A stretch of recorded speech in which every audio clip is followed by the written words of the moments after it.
आज सकाळୁ सकाळୁ उठी ସବୁ କାମ କରି ସିଧା ଗାଈ ପିଇବା ପାଖକୁ ଚାଲିଗଲି। ଗାଈ ପିଲାକୁ କିଛି ଖାଇବାକୁ ଦେଲି। ତ ଖୁଆଇବା ଭିତରେ ମୁଁ ଭାବିନେଲି କ'ଣ ରୋଷେଇ କରିବି। ସିଧା ବାରିପଟକୁ ଚାଲିଗଲି। ତ ବାରିପଟରେ ଦେଖିଲି ଛେଳି ପିଲାକୁ ଟିକିଏ ଆଉଁସି ନେଲି। ପୋଇନାଡ଼ ଉପରେ ଆଖି ପଡ଼ିଗଲା। ତ ପୋଇନାଡ଼ ତୋଳିବା ପାଇଁ ଚାଲିଗଲି।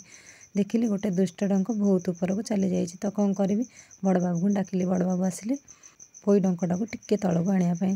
ବହୁତ ଟ୍ରାଏ କରୁଥିଲେ, ହେଲେ ସେ ଆସୁନଥିଲା। ସେ ଏତେ ଦୁଷ୍ଟ ଥିଲା ଯେ ତଳକୁ ଆସିବା ପାଇଁ ଜମାରୁ ଇଚ୍ଛା ନଥିଲା ତା'ର। ତାପରେ ବଡ଼ବାବୁ ଟ୍ରାଏ କରି କରି ତାକୁ ତଳକୁ ନେଇ ଆସିଲେ। ତ ବହୁତ ଟ୍ରାଏ କରିସାରିଲା ପରେ ଫାଇନାଲି ସେ ତଳକୁ ଆସିଗଲା।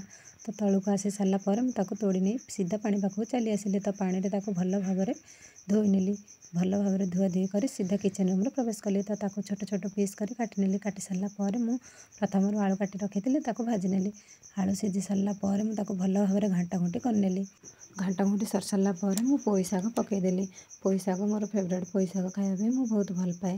ତାପରେ 5 ମିନିଟ୍ ଲାଗିବ ସିଝିବା ପାଇଁ। ଘାଣ୍ଟା ଘୁଣ୍ଟି ତାକୁ ଭଲ ଭାବରେ ଘାଣ୍ଟା ଘୁଣ୍ଟି କରିଦେଲି। ସେତିକି ଭିତରେ ବଡ଼ବାବୁଙ୍କୁ ବହୁତ ଜୋରରେ ଭୋକ ଲାଗୁଥିଲା। 5 ମିନିଟ୍ ହେଇସାରିଲା ପରେ ମୋର ଶାଗ ଭଜା ହେଇଗଲା। ତାପରେ ମୁଁ ତାକୁ ଖାଇବା ପାଇଁ ଦେଇଦେଲି। ଗୋଟେ ଗୁଣ୍ଡା ଖାଇସାରିଲା ପରେ ବାବୁଙ୍କ ମନ ପୁରା ଶାନ୍ତି।